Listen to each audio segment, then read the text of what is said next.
Well,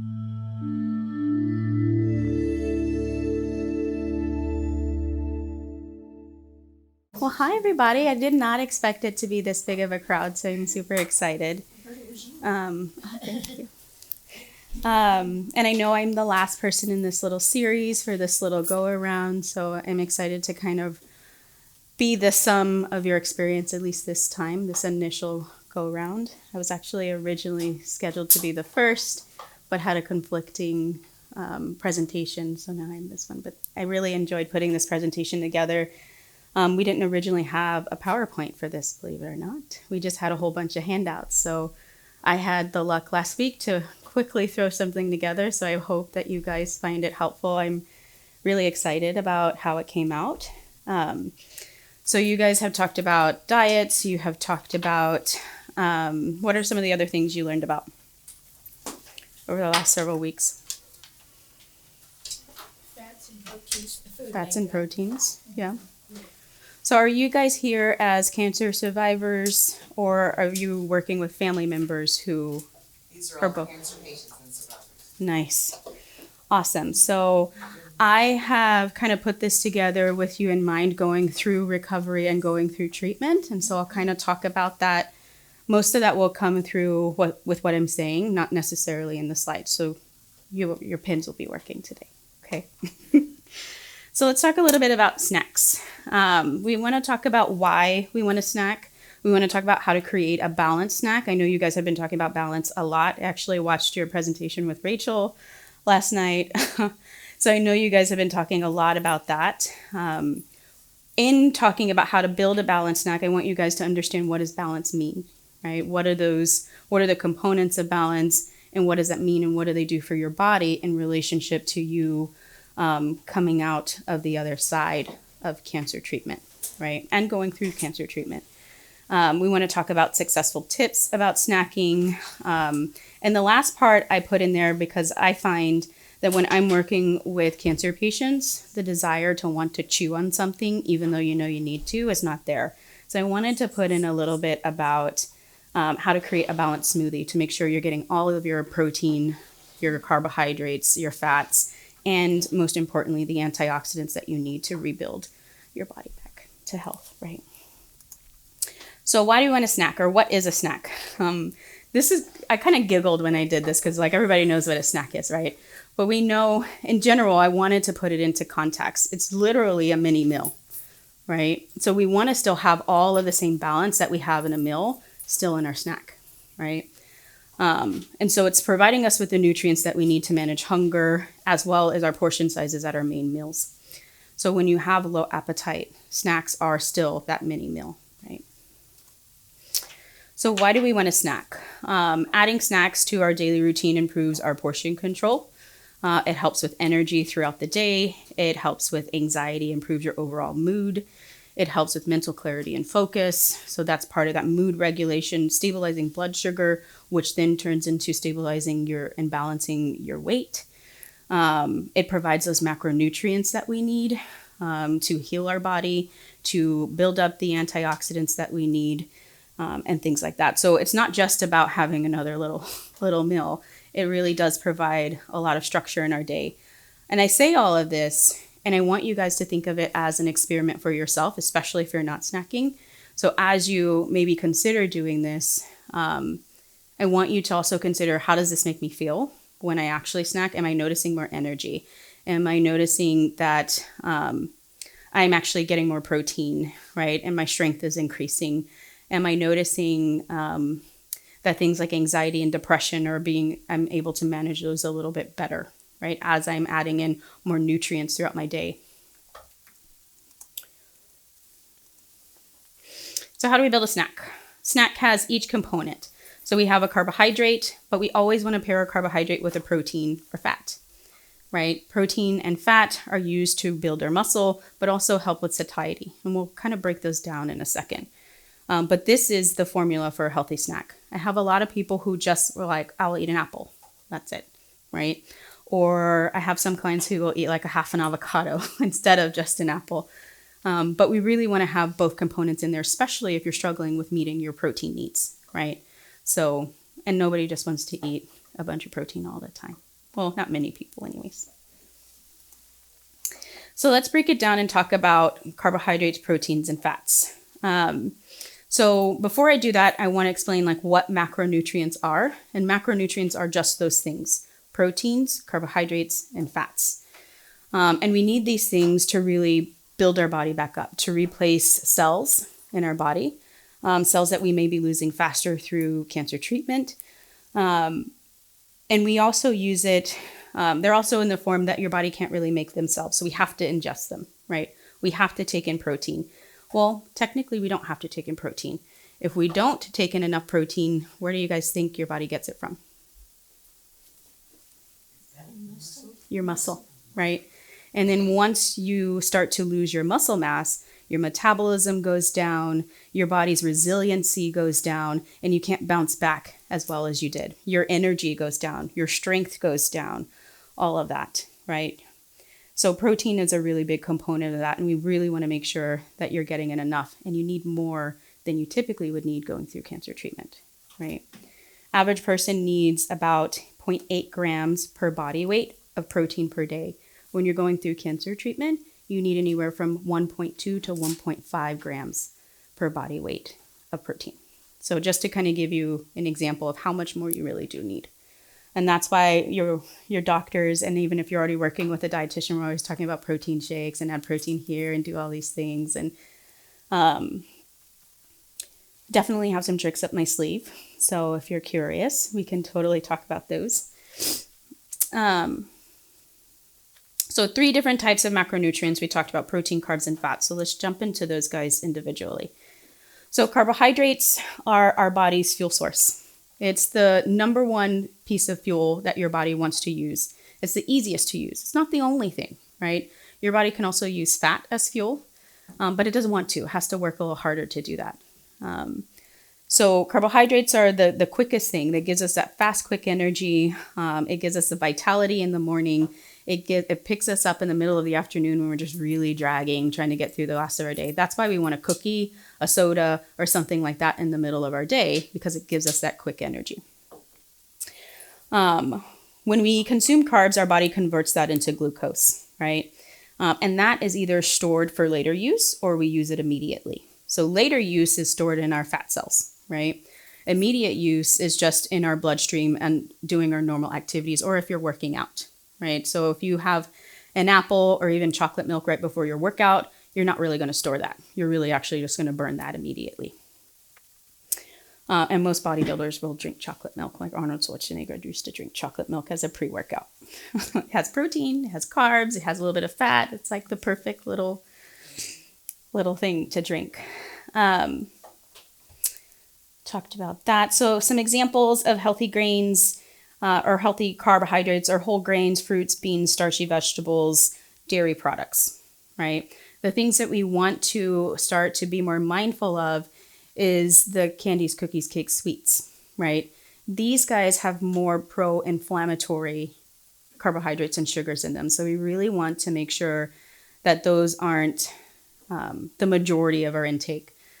Sometimes I know that especially when we're going through cancer treatment, if those are the things that you like, and those are things that are going to keep us with some calories in, then those are the things that we're going to have, right? So being able to be a little bit flexible with where you're at is very important, right? So it's about having the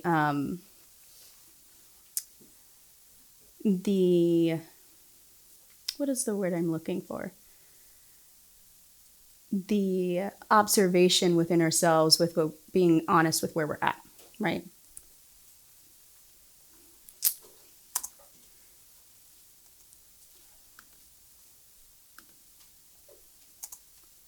Okay, come on. Next slide. Thank you very much. All right. So protein, we talked a little bit about that already, is really there to help rebuild and repair muscle and tissues, right? So that's why I mentioned earlier that we really do need a lot more protein as we're going through treatment and recovering from treatment. It provides structure to our cells, our organs, our hair, our skin. So we're wanting to rebuild, right? It helps maintain proper acid-base balance in our bodies, right? So if we're not, and that's kind of part of that muscle breaking down component, that acid base. It builds our hormones and our enzymes and things of that nature. So if we're wanting to rebuild our hormones and re-regulate our metabolism and have our insulin doing what it needs to do, and our reproductive hormones and our thyroid hormones and all the things, we need protein, right? For our hair to grow back, we need protein. Hey, I thought I changed that. That's supposed to say proteins. I really thought I changed that already, but it didn't. It also helps with satiety, so keeping you fuller a little bit longer, controlling portion sizes and things of that nature, and aiding in weight maintenance in that. So protein sources are a lot of things. Our animal proteins, eggs, any of our plant-based proteins like legumes, nuts are great things to snack on and to add into things. And then fats, every single cell in our body has cholesterol in it, right? Cholesterol makes up the cellular membranes of every single cell in our body, and we get that from our fats. And so it helps with transportation and absorption of our vitamins and minerals. So our fat-soluble vitamins being vitamin A, D, E, and K. So if we're not getting enough fat in our diets, we are not absorbing those right? And vitamin D helps with our immune system. Vitamin E helps with our skin and our brain. Vitamin A helps with our eyesight, all of the things. Vitamin K helps us absorb vitamin D, as well as helps with clotting in our bodies and things. Also provides insulation to the body. We don't think about that enough. I think the word fat has such a bad rep that we oftentimes shy away from it, right? I think in the 90s, when we were all doing low-fat movement, they thought it was going to help with heart disease. But what we discovered is that diabetes and heart disease just kept skyrocketing, even though everybody was eating low-fat, right? So it didn't really help with the problem, because the real problem is balance, right? It's about not having a balance of all of the different food groups. And so that's what I'm hoping that you guys are getting here today. Sources of fats. So we got nuts, we got avocados, we got seeds, we got nut butters. We have our literally butter and oil, coconut oil, and things of that nature that can give us some healthy fats too. I have one question. Yeah.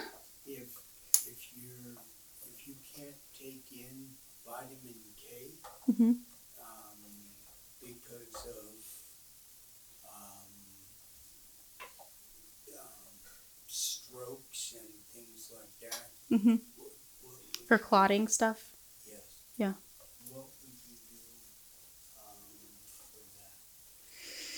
So part of that, I'm assuming maybe that you're on Coumadin or blood thinners and things like that.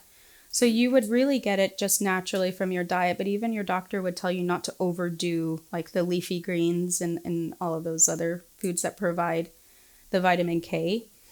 So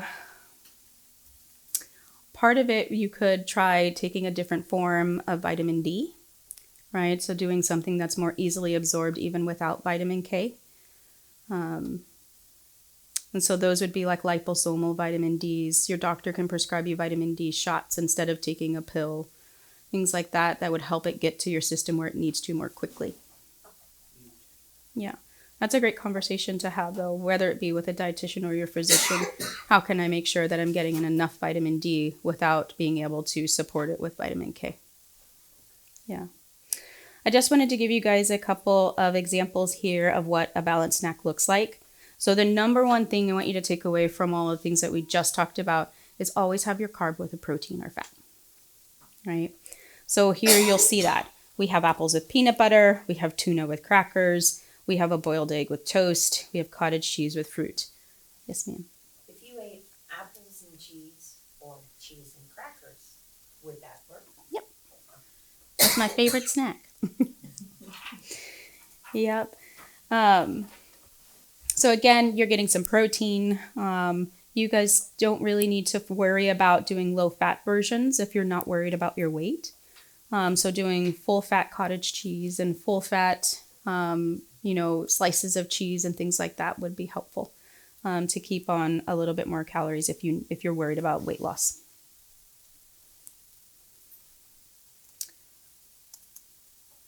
Oops. So I wanted to, is this going to work? If it doesn't work, I don't think it's going to work. This was a video of making these Snow Big snack bars, but it's not going to work. Wait, maybe it will. The recipe is on our website. Why is it not working? Boo. Okay. Well, I'll get this to you guys some other way. It is up on our YouTube page too. But it's a real easy, simple recipe, right? You have a components of carbohydrates. You have nuts and seeds, which are providing fat and fiber. You have fun stuff in there that makes it really tasty. And most importantly, you don't have to bake it. So you're dumping and you're stirring and you're forming into whatever shape you want to form it into. And then you're enjoying. And so things you have to think about, are you digesting raw nuts and seeds very well, right? If you're not, then this may not be something that you would want to do. I would definitely do something baked and more kind of like a baked oat type of bar, right? With fruit in it, you would have the oats, you could put peanut butter in it, but those would be things that are already partially digested because they're cooked. So they're easier, well, not really partially digested, but easier for you to digest than raw ingredients, such as in this dish. Let me try one more time, fingers crossed. Nope. Sad day. It was a great video. And you guys already met Rachel. She was already a star. Couple of tips that I wanted to put in here for snacking is plan to have snacks. Because if you're not planning to have them, they're not on your grocery list, and then you're not making the effort to add them into your day. Typical snacking comes into maybe one to three snacks a day, just depending. And so usually you'll have something to eat every 3 to 4 hours, which is recommended. So you would eat within the hour of waking up, whether that be a shake or an actual meal. 3 or 4 hours later, you'd have a snack. Again, depending on when you wake up, then you'd have lunch 4 hours later or 3 hours later, and then another snack type of thing. So as an example for my day, I typically have breakfast around 8 because I don't have to be in until 9:30. And then lunch is at noon, so I don't really have a snack in between there because my lunch is 4 hours later. So I usually only have an afternoon snack. So it's okay if that's how it works out for you. But I really often need that afternoon snack. So I really like number 2. I'm a person that doesn't like to eat the same things over and over and over again. And so here, what it's recommending is that you have maybe 2 or 3 different options that you can rotate. Right, so doing the crackers and cheese versus doing tuna with crackers or peanut butter and crackers. And then you can change it up and use that peanut butter and have it with apples and so on and so forth. So you're using the same ingredients in a different fashion so you're not getting bored with what you're eating. If you are still working, I do this all the time. I will bring all my snacks for the week and leave them in the fridge on Monday. So I don't have to think. They're already here. I know they're here. And if I find myself hungry or I'm taking that break or I'm going for a walk and I want to have my snack, I'm just grabbing it. And I don't have to remember to bring it or forget to bring it.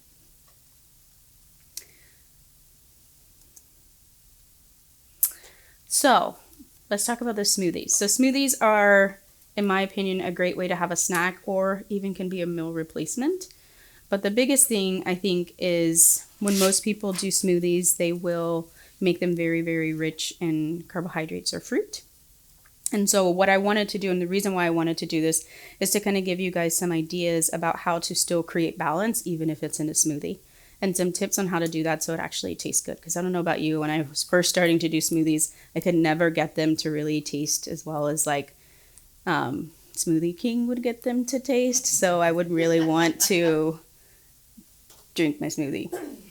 So first off, we want to have a liquid base. Your liquid base can be multiple things, right? It doesn't have to just be almond milk or water, right? You can use ginger tea or green tea or peppermint tea or whatever that you want to use, coconut water, things like that. Anything that is a liquid, and encourage you to experiment with some of these to see which ones you actually really like. Because sometimes having a creamy smoothie is not always what your palate wants at that time. It wants something more refreshing and light. Your liquid base can also be your protein source, right? So if you're using, say, I have some people use their actual Premier protein shake as their liquid base, right? So that's their protein, but that's also their liquid, and that's okay too. Protein sources, if it's not in your liquid base, can come from things like Greek yogurt, from silken tofu if you're using soy. Mutopia milk is a nice alternative. It's lactose free, but it also has 13 grams of protein versus 8 grams of protein in regular dairy milk.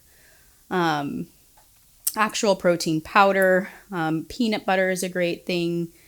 Peanut butter powder can be okay. It's not going to give you any fat in that, but it does still have some of the protein. And then, of course, all of the other milks. Hemp seeds. I don't know how many of you guys use hemp seeds, but 3 tablespoons, 10 grams of protein. 3. Like, you can't beat that. So we got liquid base, we got protein. Carbohydrates, of course, any of our fruit sources. If you're going to be using oats and things like that into, if you're adding those things into your smoothie as well, that would also be part of the carbohydrate. I went to Peru a couple of times, and over there they use a lot of quinoa and everything. So instead of making like horchata type of drinks, they're making like that version with quinoa. And quinoa is a great source of protein as well. So quinoa you can actually add in, I would do it cooked if you have like extra quinoa that you have left over that you didn't put any chicken stock in for flavor. You can also add to this to get a little extra protein and fiber.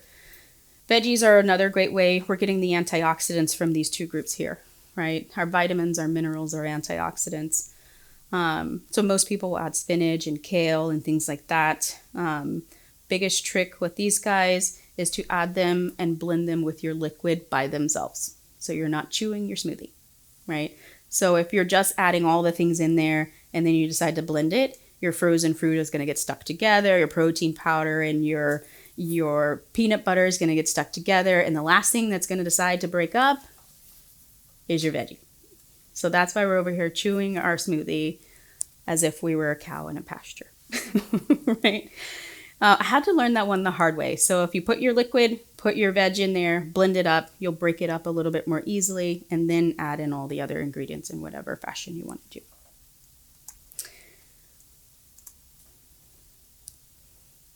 do.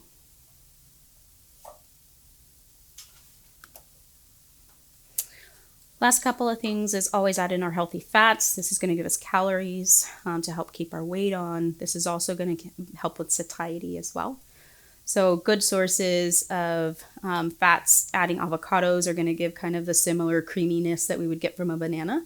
It also has more potassium than a banana. So if you're struggling with potassium or just hydration, that's a great source. You can add coconut oil or MCT oil. Note on MCT oil, it's nice because it is absorbed more easily than most other fats, but add it very slowly because it can cause diarrhea. And if you're already having diarrhea, we don't need to have more diarrhea, right? So you just need to kind of give your body some time to adjust to it because it doesn't absorb in the same way as other fats. So if you're adding like a tablespoon, which a tablespoon of any fat adds 120 calories to whatever it is that you're adding it to. You want to do it like a half of a teaspoon first and then work your way up to a teaspoon and then so on. Yeah. I have a quick question. Uh-huh. What would be a good source of protein for people who cannot do dairy or nuts? Yeah. Like in a smoothie. Like in my case, I'm allergic to dairy. Yes. And nuts and eggs. So Yeah. Let me ask you this question. Are you lactose intolerant, or is there another protein source of dairy that you're allergic to that you know of? So what I was told is like I'm allergic to cow's milk. Okay. So sometimes if you can get the more distinguished information, it's usually the lactose. But sometimes there are patients that have other, like whey, they're allergic to the whey in the cow's milk and things like that. So to answer your question more succinctly, you could probably use hemp seed powder. That's not a nut, it's more of a seed. You could also use more like a bone broth powder if you're still doing like cow's type of stuff, like if you're eating cow's meat. I mean, it's not cow meat, but it does come from a cow. Ancient Nutrition is a good brand. That's a bone broth version of that. So it's not coming from the actual cow's milk, but it is still coming from the cow. Does that make sense? There's also pea-based protein. If you can do and tolerate that, that can sometimes cause some bloating. And then there's rice-based protein as well that you can also try. Protein powder. Yeah. Rice-based protein powder is sometimes a little bit gritty. I don't know if any of you had it, but it takes a little bit of getting used to if you're used to kind of like the smooth texture of dairies based powders. Plant-based powders can sometimes have a little bit more gritty, grainy texture to them. Yeah. Other things that you can add into that. That's a great question. Thank you for asking. Hemp seeds and flaxseed are going to add some fiber, but also there's omega-3s. If you are using hemp seed and flaxseed, I encourage you to store those guys in your refrigerator or your freezer, so that way the oils in those foods do not go rancid while they're just sitting on your shelf with differing temperatures all the time in our kitchens. So that'll help you keep it longer and save your money, especially with hemp seeds because they're expensive. They do sell a 5-pound bag of hemp seeds on Amazon. So if you use those, I encourage you to get that, as opposed to spending $10 for 2 ounces of hemp seeds at HEB. Costco has all of them, the hemp and the chia. All in like one little thing, or it's like separate? Separately. Oh, nice. I have to go with my mom to Costco because I don't have a Costco card, and every time I go, I'm like $300 later. It's like, and this is why I don't go all the time. Extras. I want you guys to play with these extras because this is really what's going to build up the antioxidants and the nutrient profile in your smoothies, but also keep you excited about eating your smoothies, which is really important in my opinion. And so these are things like herbs and spices that you want to add, right? So that could mean adding a little bit of lemon juice to your smoothie and seeing kind of how that goes, or different citrus juices, or adding cardamom and cinnamon as opposed to just having, your protein powder, adding vanilla extract or other different extracts to give you different flavors as well. Different sweeteners that can be helpful if you need a little bit more sweet than the fruit is just providing. Stevia and monk fruit are good options there. Adding ginger and turmeric to your smoothies. They don't really add, ginger does, but turmeric doesn't really add a big flavor. I like the actual turmeric root better than the turmeric powder because the turmeric powder can get very bitter very quickly. I don't know how many of you guys watch cooking shows, but if you've ever watched like Indian cooking, they actually toast the seeds and the spices first, and that really helps with decreasing the bitterness. So if you're just throwing turmeric into your smoothie, you might have a little bit more bitter flavor. So I put this up here, but I also have it for you guys here, if you want to pass these around. Basically all the things about smoothies in that list. So you have some recipes. It has the nutrition facts there. Yes, ma'am. So when I eat or drink my Atkins chocolate smoothie and throw my banana in the morning, that is an unbalanced smoothie, and I need to add something else in there to balance it out? So your Atkins protein shake is just giving you really protein and maybe some vitamins, Okay. right? And then I put a banana in it. Your banana is giving you your carbs. You don't have any fat in there because the Atkins shakes doesn't have fat and the banana doesn't have fat, right? Okay. So not super imbalanced, but there is a little work we could do to make it a little bit more balanced. You could add in a quarter of an avocado for a little bit of fat and potassium. You could add in some veggies or things like that to that smoothie if you wanted to. Again, A better for Atkins? no, they're kind of the same, right? The one thing that we're thinking about when we do the pre-made shakes is that there's a lot of preservatives in them, right? And so one thing that we could say is, how do you feel when you have them, right? Are you feeling like you have more energy? Do you notice more inflammation or swelling? Those type of things. So I have clients use both powder and the pre-made shakes. Whatever is the easiest to, whatever you have the energy for as well. Two more. I'm gonna have to make some more.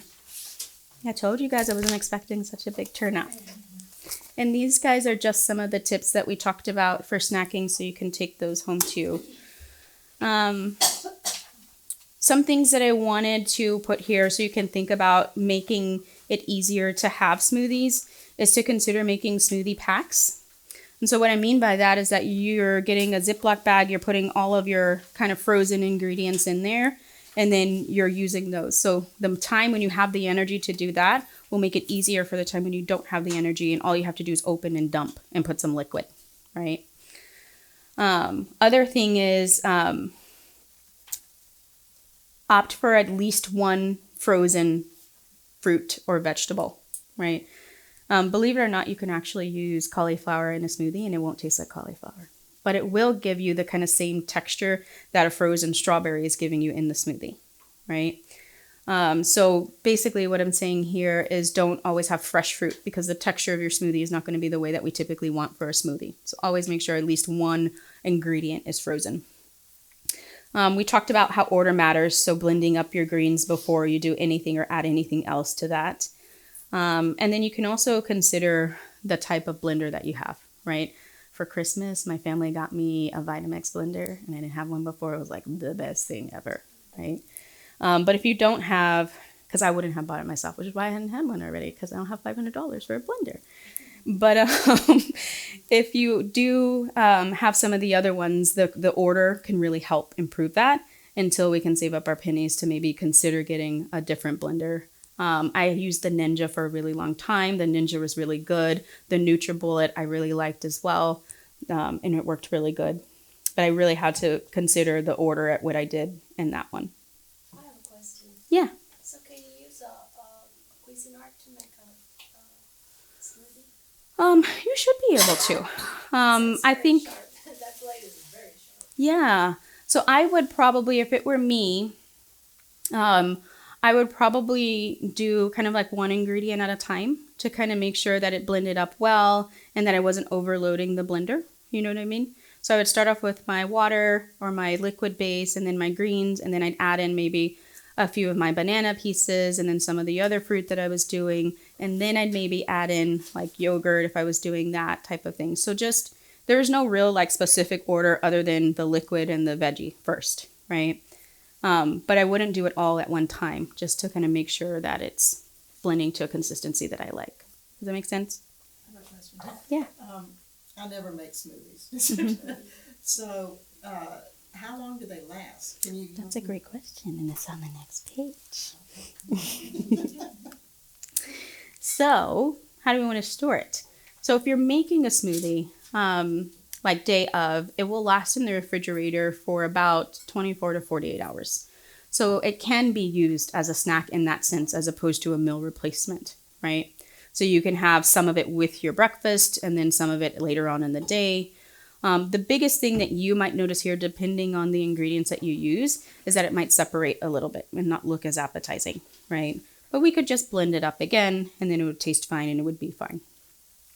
Other ways to kind of get rid of it out of your refrigerator or to utilize your smoothie is to freeze it in ice cube trays.